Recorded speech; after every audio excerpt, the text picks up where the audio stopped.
स्वागत है जी आप सभी का एक बार फिर से स्कूपर के मंच पर। आज जिस विषय को लेके हम चर्चा करने जा रहे हैं, शायद आप में से बहुत से लोगों को ये लगेगा कि हम थोड़ा लेट हो गए हैं, लेकिन मेरा ये मानना है कि आजकल का जो फास्ट फूड का ज़माना है, इसमें जो राजनीतिक विश्लेषण है वो भी जो जल्दबाजी में किए जाते हैं और वो अक्सर एक सही जो दिशा है वो नहीं पकड़ पाते और उसके नतीजे के तौर पे जो सुनने वाले हैं उनको एक सही जो है वो तस्वीर जो है वो नहीं मिलती है। तो इसलिए थोड़ा सा वक्त लिया। तो चर्चा का विषय है कल 31 मार्च को जो रामलीला मैदान में इंडिया जो गठबंधन है उनकी एक जो महारैली हुई, लेकिन उसका जो आकलन मैं कर रहा हूं, मैं उसको फोकस कर रहा हूं, उसको लिमिट कर रहा हूं अरविंद केजरीवाल और उनकी पार्टी।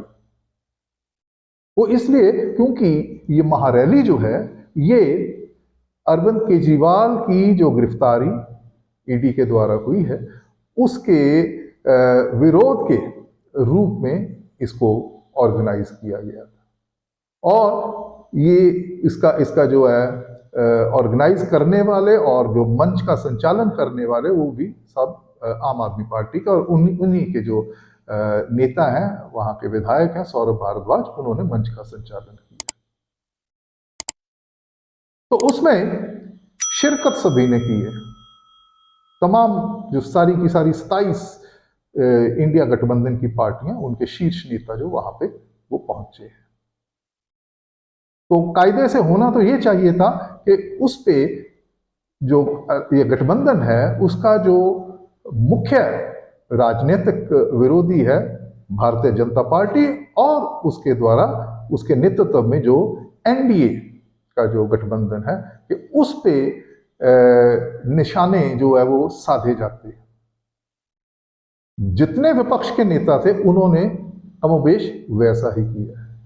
लेकिन जो केजरीवाल जी हैं वो खुद तो जेल के अंदर हैं और जब हम आज बात कर रहे हैं तो उनका जो जेल के पीछे सलाखों के पीछे वो रहेंगे, अभी उनका रिमांड की अवधि जो है वो बढ़ गई है। तो उसके चलते उन्होंने एक जेल से संदेश भेजा और जिसको उनकी जो पत्नी है सुनीता केजरीवाल, उन्होंने मंच से पढ़ के सुनाया, एक आह्वान किया लोगों को कि वो केजरीवाल जो है उनके साथ वो खड़े हों इस संकट की घड़ी में। उनकी धर्मपत्नी है, ऐसे पहले भी होता रहा, बहुत सारे राजनीतिज्ञ जो हैं उनके जब वो जेल में होते हैं तो उनकी धर्मपत्नियां जो हैं वो मोर्चा संभालती हैं। तो ऐसा ही अरविंद केजरीवाल के सिलसिले में देखने को मिला। अब सवाल ये पैदा होता है कि वहां पे अरविंद केजरीवाल का जो संदेश है, जेल का संदेश, उस संदेश में क्या कहा गया? तो मुझे ऐसा लगता है कि वो संदेश विशुद्ध अरविंद केजरीवाल की एक व्यक्तिगत छवि जो है उसको और चमकाने के लिए इस महारैली का जो मंच है उसका प्रयोग किया गया है। बात जो लार्जर इशू है उसकी हुई है, लेकिन जो भी वहां पे बोला गया है श्रीमती सुनीता केजरीवाल की तरफ से जो पढ़ के सुना है, उसमें अरविंद केजरीवाल अपना एक एजेंडा जो वो पेश कर रहे हैं और वो एजेंडा दिल्ली के लिए या पंजाब के जहां उनकी सरकारें हैं वहां की बात नहीं कर रहे, सिर्फ वो उसका एक पासिंग रेफरेंस उन्होंने दिया, लेकिन वो पूरे भारत की बात कर रहे हैं, भारत मां की बात करते हैं। भारत मां पीड़ा में है, दर्द में है, वो करा रही है, उसकी बात करते हैं और उसको कैसे भारत मां को एक सुकून देना है, सेहतियाब करना है, तो उसके लिए उन्होंने अपना एजेंडा, जिसमें उनका जो अभी तक की उनकी राजनीति है कि हम अच्छी शिक्षा देंगे, हर पेट को खाना देंगे, हर हाथ को काम देंगे, ठीक है, और सेहत सहूलतें देंगे, हर गांव में सड़कें देंगे, हर गांव में बिजली देंगे। तो एक पूरे भारत का उन्होंने अपना एक एजेंडा जो है वो पेश किया है। तो इस सारे एजेंडे में एक बात जो उन्होंने पूरे विस्तार से नहीं कही, उसका भी एक एक एक एक चलते चलते एक टिप्पणी जो की है कि इंडिया जो गठबंधन है वो भी उसकी तरफ से मैं ये सब कुछ कह रहा हूं, यानी कि ताकि ये ना लगे कि इंडिया गठबंधन से अलग हटके अरविंद केजरीवाल जो है कोई अपनी बात कर रहे हैं। लेकिन जिस तरीके से बात है उससे अरविंद केजरीवाल साफ पकड़े जाते हैं कि वो अपनी ही बात करते हैं। मिसाल के तौर पे आखिर में यह कहा गया कि जो मैंने कहा, उन्होंने 6 गारंटियों की बात की कि जो मैंने कहा उसकी अनुमति मैंने अपने गठबंधन के जो साथी हैं, पार्टियां हैं, उनसे नहीं ली और मैं उनसे माफी चाहता हूं। और इसका कारण यह है क्योंकि मैं जेल में हूं। अगर जेल में से उनका संदेश बाहर आ सकता है तो अरविंद केजरीवाल के लिए अपने जो घटक दल हैं उनसे सहमति लेना, उनकी अनुमति लेना तो कोई मुश्किल काम नहीं। लेकिन उन्होंने ऐसा नहीं किया। ऐसा करने से जो उनका एक व्यक्तिगत छवि है, एक अरविंद केजरीवाल अपने लिए एक लार्जर देन लाइफ इमेज जो है वो बनाते हुए दिखाई पड़ रहे हैं, जो कि जितने उनके घटक दलों के नेता हैं वो उनको उनसे अलग करते हैं और उससे बड़ा इमेज अपने लिए वो बनाते हुए दिखाई पड़ रहे हैं। और वो एक भावनात्मक जो है एंगल जो है उसको इस्तेमाल कर रहे हैं, वो कि मैं जेल में से ये संदेश दे रहा हूं। बड़े नेता हुआ करते थे,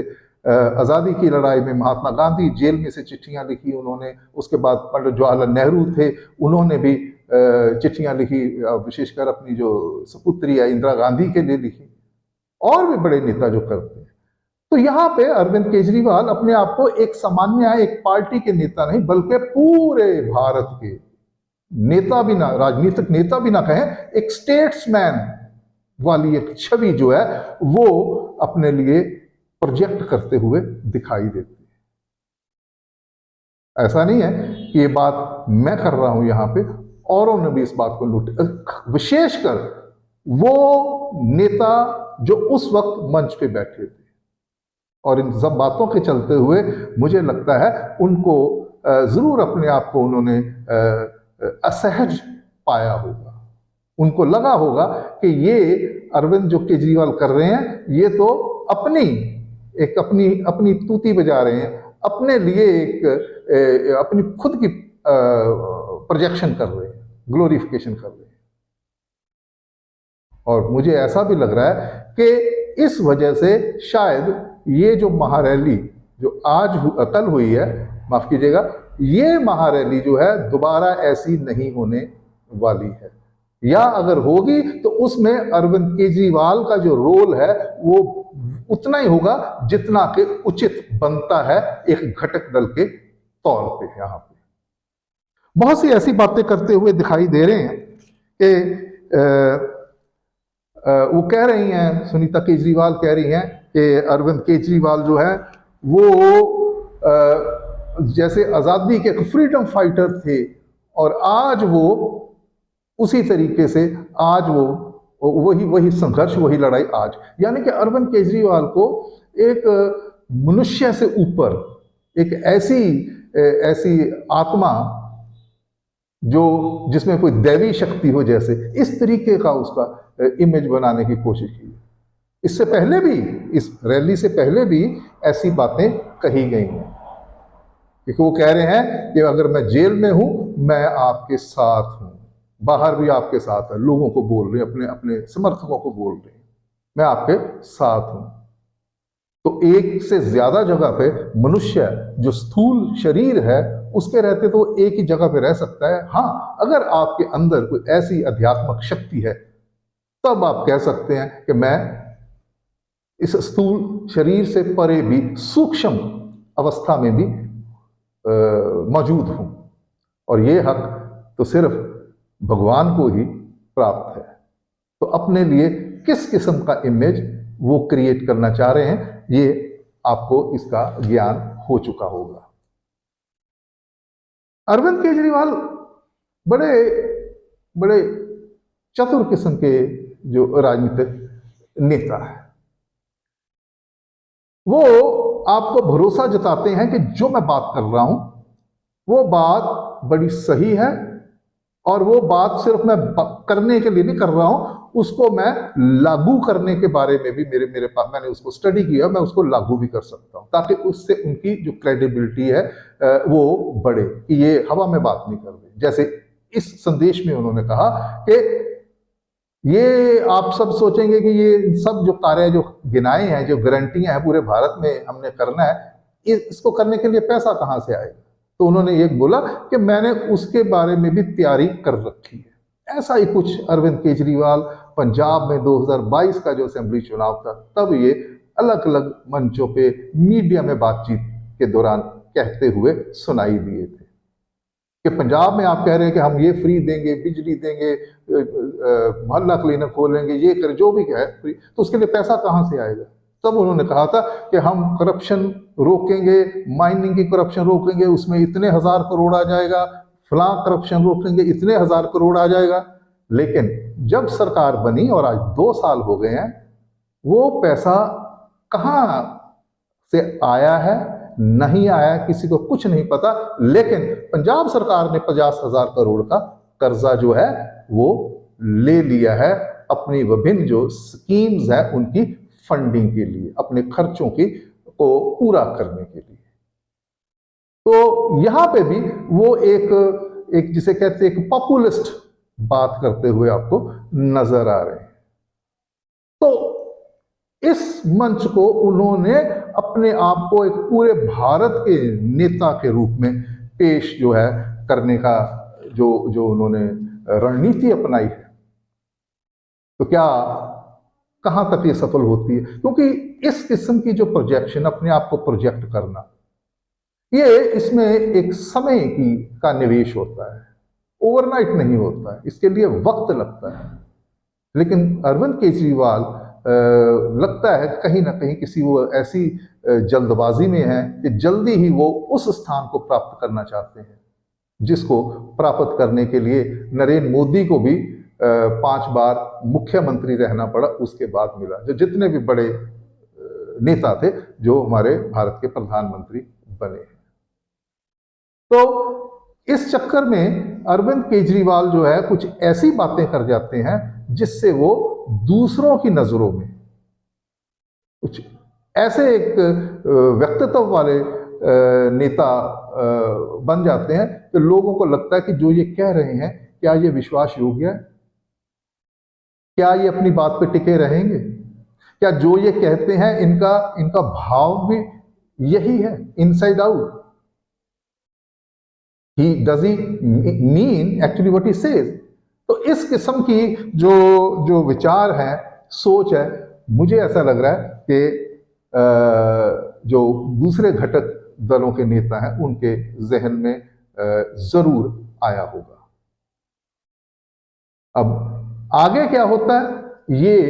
तो पता चलेगा कि अरविंद केजरीवाल कितनी देर जेल में रहते हैं, और वो अपने जेल में रहने के दौरान और उनके खिलाफ जो कानूनी प्रक्रिया चल रही है वो कथित शराब घोटाले को लेकर, वो किस दिशा में जाती है, वो कितना लंबा खींचती है, और उस अवस्था में अरविंद केजरीवाल जेल के अंदर रहते हुए भी किस तरीके से अपनी राजनीति को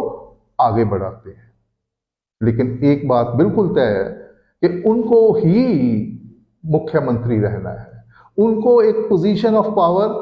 में रहना है, तभी वो इस बात को आगे बढ़ा पाएंगे। वरना सुनीता केजरीवाल जो उनकी पत्नी है, उनके अलावा और भी नेता हैं जिनको प्रोजेक्ट किया जा सकता था, उनको ही क्यों किया गया। तो फिलहाल के लिए इतना काफी, और उम्मीद करते हैं कि आप जो है हमारी इस वीडियो को अंत तक देखेंगे और हमारे चैनल को आप सब्सक्राइब करेंगे, आप शेयर करेंगे, कमेंट करेंगे। अगली वीडियो तक के लिए इंतजार कीजिए। बहुत बहुत धन्यवाद।